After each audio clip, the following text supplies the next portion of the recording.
Welcome to the E-commerce Badassery Podcast, the place for scrappy female entrepreneurs who want to learn actionable steps and strategies to grow the traffic, sales, and profit in your e-commerce business. I'm your host, Jessica Totillo-Coster, a 20-year retail veteran who spent 3 years as the only employee of a 7-figure online store. That shit was crazy.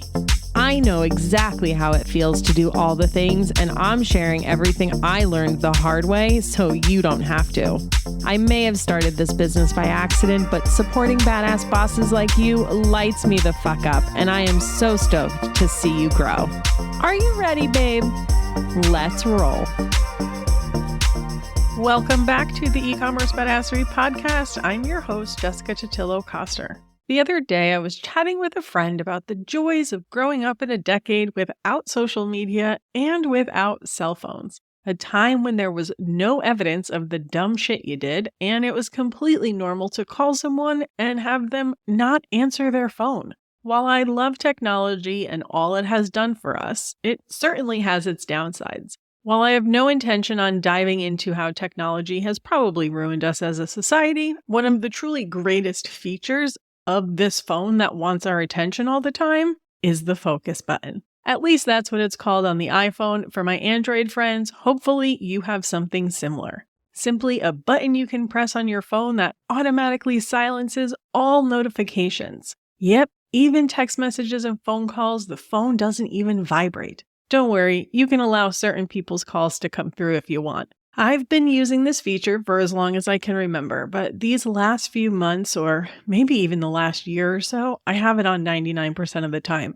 I work from home, my husband does too, unless he's out on a shoot. And if my mom is trying to get in touch with me because of an emergency, she can call me a second time and it will break on through. And while that focus button is great for managing the notifications on your phone, don't you wish you had a focus button for your business? And I don't just mean the day-to-day stuff or inquiries from your team, but that big to-do list you have in your head where you feel like you have to get everything done right now and it continues to nag at you and it makes you feel like a complete failure because you should be a better business owner and be able to do all the things or have finished that damn project already. Yeah, I feel ya. Guess what? Every business I've ever worked for and every entrepreneur I've ever talked to feels the same way. Doesn't matter how big or small you are, there's too much to do and not enough time. So how do you break the cycle? How do you turn on the focus button for your business? Well, unfortunately, the answer is different for every business at any given time. But ultimately, it comes down to your current priorities and the potential long-term gain. One of the exercises I do with all of my lounge members during our quarterly planning workshops is to choose 1 to max 3 things they want to work on during that quarter. And I'm sure I've mentioned this on the podcast before, that this exercise is one of the biggest aha moments for everyone who goes through this workshop. Only 1 to 3 things? Yes, only 1 to 3 things. It's not an easy exercise by any means. How do you ignore all the other things you have on your list and narrow it down to just 1 to 3? Well, it comes down to one question. This one question forces you to get real about what is truly important in your business at any given time. Ask yourself, if I did nothing else in my business, completing this one task would make me feel accomplished and get me one step closer to reaching my business goals. What would that task be? Anytime I'm in a state of overwhelm in my business, I always bring it back to this. Unfortunately, I can't take credit for this strategy. I learned it from the Productivity Planner. I'll stick a link in the show notes if you want to check it out. It's a daily planner based on this concept of only committing to 1 to 3 max tasks per day and prioritizing them based on what's important. It doesn't mean you don't get to do more. You certainly can if you have the time. But it forces you to remove all the distractions that will inevitably come your way. It's essentially your focus button. I was chatting with a lounge member the other day on a Velvet Rope call, and she was so overwhelmed with all the things she feels like she has to do in her business. I think part of that was due to consuming too much content, something I am 100% guilty of. Hearing all of these strategies and optimizations she could do had her head spinning. When it came down to it, though, she's got a huge collection of new product coming for spring. She's already invested in the inventory, and it's the biggest order she's ever placed. In the past, she's never been ahead of the game enough to market her new collections very well. She usually scrambles at the last minute to send an email and doesn't always follow up. But with this many units and this much cash invested into it, that's not going to cut it this time. From now until she's turned a profit on this collection, her only job is to sell that inventory. And that means going all in on the launch process I teach and unapologetically marketing that collection until she sells through. I also spoke to a biz friend recently who was in a state of overwhelm. She's a former e-commerce store owner. She sold her business in 2019, and since then, she's been helping other e-commerce business owners run Facebook ads. She's actually going to be on the podcast in a few weeks to talk to us about ads in 2024. I'm super excited. Stay tuned for that. But she recently went on a business treat in Bali. So jealous.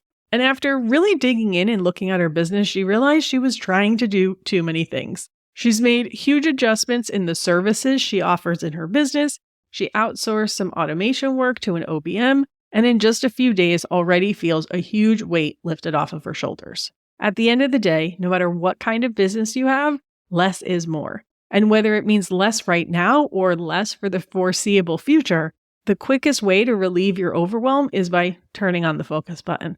As we move into the last month of the quarter, start looking back at what you initially put on your to-do list and how are you doing so far? What do you want to focus on for next quarter? What are the top 1 to 3 big projects or initiatives that are really important to your business? Pro tip, one of the things on your Q2 to-do list should be list growth because 60% of your Q4 sales come from customers who engage with you during the first half of the year. Just saying. If overwhelm is something you're struggling with at the moment, make sure you check the show notes of this episode for links to other episodes and resources that can help you decide on what those top 1 to 3 things should be. Remember that you are not a superhero, and trying to do all the things is only going to prevent you from doing them well. And that, my friends, is a wrap. I hope you found this episode helpful and it brought you some clarity and aha moments. As always, thank you so much for hanging out with me this week, and I'll see you on the flip side. Thank you for listening to today's episode. If you're ready to get the support you deserve and step into your badassery as the CEO of your e-commerce business, then I'd love to support you. Start with the free resource library at ecommercebadassery.com/free stuff and get an invite to the lounge, my e-commerce marketing membership. If you're ready for more high-touch support, apply to work with me one-on-one at ecommercebadassery.com/apply. Before you go, would you do me a quick favor?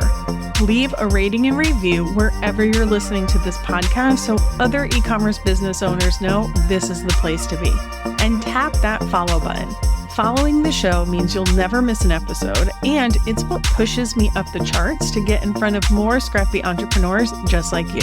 I'm on a mission to support as many small business owners as possible, and I could really use your help. Thanks again for listening. Until next time, e-commerce friend, stay badass.